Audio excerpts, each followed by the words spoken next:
दिल्ली की शान और भारत के इतिहास का एक जीता जागता सबूत, लाल किला। इस खास विश्लेषण में हम इस विश्व धरोहर की उन्हीं पुरानी दीवारों के पीछे छुपे रहस्यों और उसकी भव्यता को और करीब से समझेंगे। तो चलिए बिना देर किए सीधे शुरू करते हैं। अब इस सफर में हम क्या-क्या देखने वाले हैं, उस पर एक नजर डाल लेते हैं। मुगल दौर की उस बेपनाह शानो शौकत से शुरुआत करके हम उस दर्दनाक दौर से गुजरेंगे जब यहाँ भारी तबाही मची। उसके बाद देखेंगे कि कैसे ये आजाद भारत की पहचान बना। और हाँ, आखिर में अगर वहाँ जाने का प्लान बन रहा है तो कुछ जरूरी टिप्स भी डिस्कस करेंगे।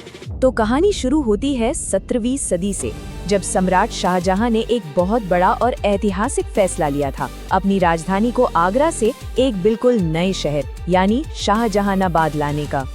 वैसे आगे बढ़ने से पहले इसके नाम की कहानी थोड़ी साफ कर लेते हैं। आज पूरी दुनिया इसे इसकी लाल बलुआ पत्थर की दीवारों की वजह से लाल किला कहती है, पर सच तो ये है कि इसका असली नाम किला मुबारक था, यानी एक धन्य किला। ये आम किला नहीं, बल्कि शाही परिवार का एक बेहद पवित्र और सम्मानित निवास स्थान था। और इसे बनाने में जो मेहनत लगी ना, वो सच में हैरान करने वाली है। इस विशाल 254 एकड़ के परिसर को पूरा होने में पूरे 10 साल लग गए थे। जी हाँ, 1638 से लेकर 1648 तक। ये दिखाता है कि मुगलों की वास्तुकला को लेकर कितनी गहरी लगन थी। लेकिन इस बेहतरीन डिजाइन के पीछे आखिर दिमाग किसका था?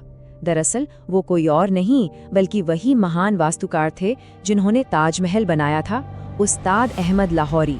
इन्होंने इस किले में फारसी समरूपता और हिंदुस्तानी शिल्पकला का एक ऐसा अनोखा संगम पेश किया जो आज भी बेमिसाल है।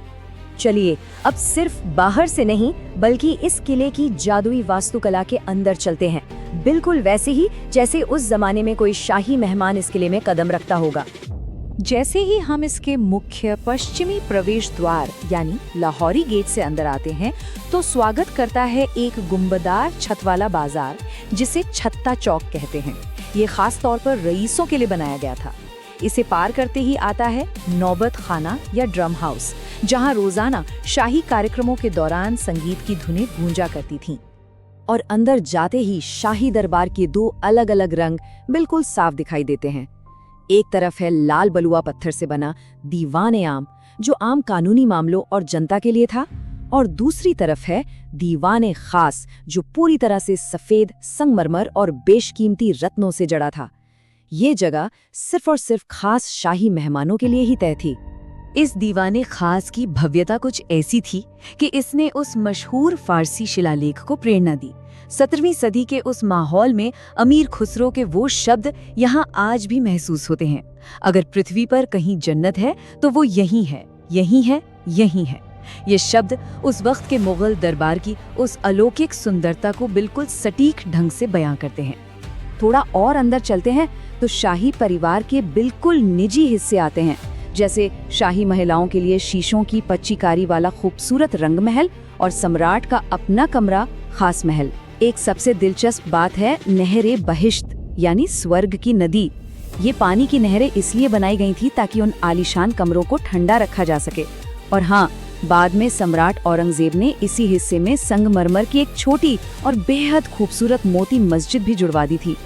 पर वक्त हमेशा एक सा नहीं रहता। इस सुनहरे दौर का अंत भी होना था, और वो अंत बहुत दुखदायक था। अब हम किले के उस अंधेरे दौर की बात करेंगे जब यहाँ भारी तबाही मची।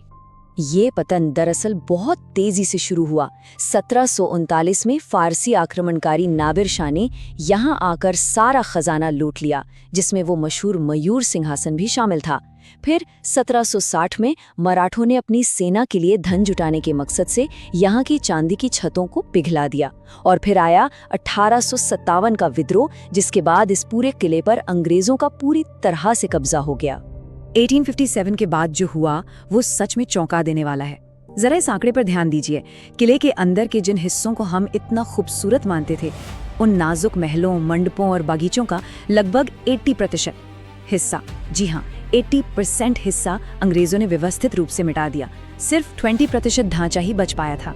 उन बेहद खूबसूरत हरम, नौकरों के क्वार्टर और शाही बागीचों को हटाकर उनकी जगह बेजान पत्थर की सैन्य बैरकों ने ले ली।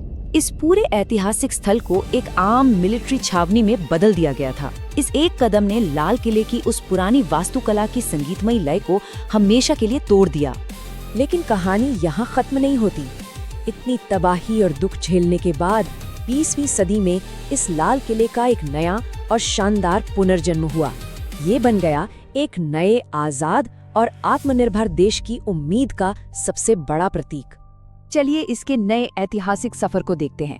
1945 में यही वो जगह थी जहां इंडियन नेशनल आर्मी यानी INA के अधिकारियों पर मुकदमे चले। फिर 1947 का वो ऐतिहासिक दिन आया जब भारत के पहले प्रधानमंत्री ने यहां पहली बार तिरंगा फहराया। आज भी हर साल स्वतंत्रता दिवस पर यहीं से पूरे देश को संबोधित किया जाता है। यहाँ तक कि 2021 में आधुनिक किसान आंदोलन के दौरान भी ये जगह एक प्रमुख केंद्र रही। सच कहा जाए तो लाल किला देश की राजनीतिक और लोकतांत्रिक पहचान की बिल्कुल आत्मा बन चुका है। इन बातों को सुनकर अगर इस यूनेस्को विश्व धरोहर स्थल को अपनी आंखों से देखने का मन बन रहा है तो थोड़ी सी तैयारी इस अनुभव को और भी बेहतर बना सकती है। चलिए कुछ काम की बातें समझ लेते हैं। सबसे पहली और जरूरी बात, लाहौरी गेट पर लंबी लाइनों से बचने के लिए टिकट्स पहले से ऑनलाइन बुक कर लेना ही सबसे बढ़िया रहता है। नागरिकता के हिसाब से फीस थोड़ी अलग होती है, पर 15 साल से कम उम्र के बच्चों के लिए एंट्री बिल्कुल मुफ्त है। वैसे किले की वास्तुकला और दीवारों की बारीकियों को शांति से देखने के लिए दिन के वक्त जाना सबसे अच्छा होता है। लेकिन हाँ, किले का एक दूसरा रूप भी है जो शाम को नजर आता है। यहाँ का लाइट एंड साउंड शो सच में एक शानदार अनुभव है। गर्मी और सर्दी के मौसम के हिसाब से इसका वक्त थोड़ा बदलता रहता है, पर आवाज और रोशनी का वो जादू इन सदियों पुरानी दीवारों को बिल्कुल जिंदा कर देता है। ऐसा लगता है जैसे हम सीधे इतिहास के किसी पन्ने में चले गए हैं। और यहाँ पहुँचना तो आजकल बेहद आसान हो गया है। दिल्ली मेट्रो की हेरिटेज लाइन लेकर सीधे लाल किला स्टेशन उतरा जा सकता है। किले को आराम से एक्सप्लोर करने में करीब 2 से 3 घंटे निकल जाते हैं।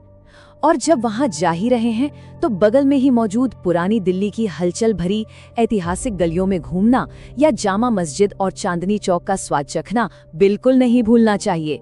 ये एक पूरा पैकेज है। तो इस पूरे सफर के बाद एक सवाल जरूर मन में आता है।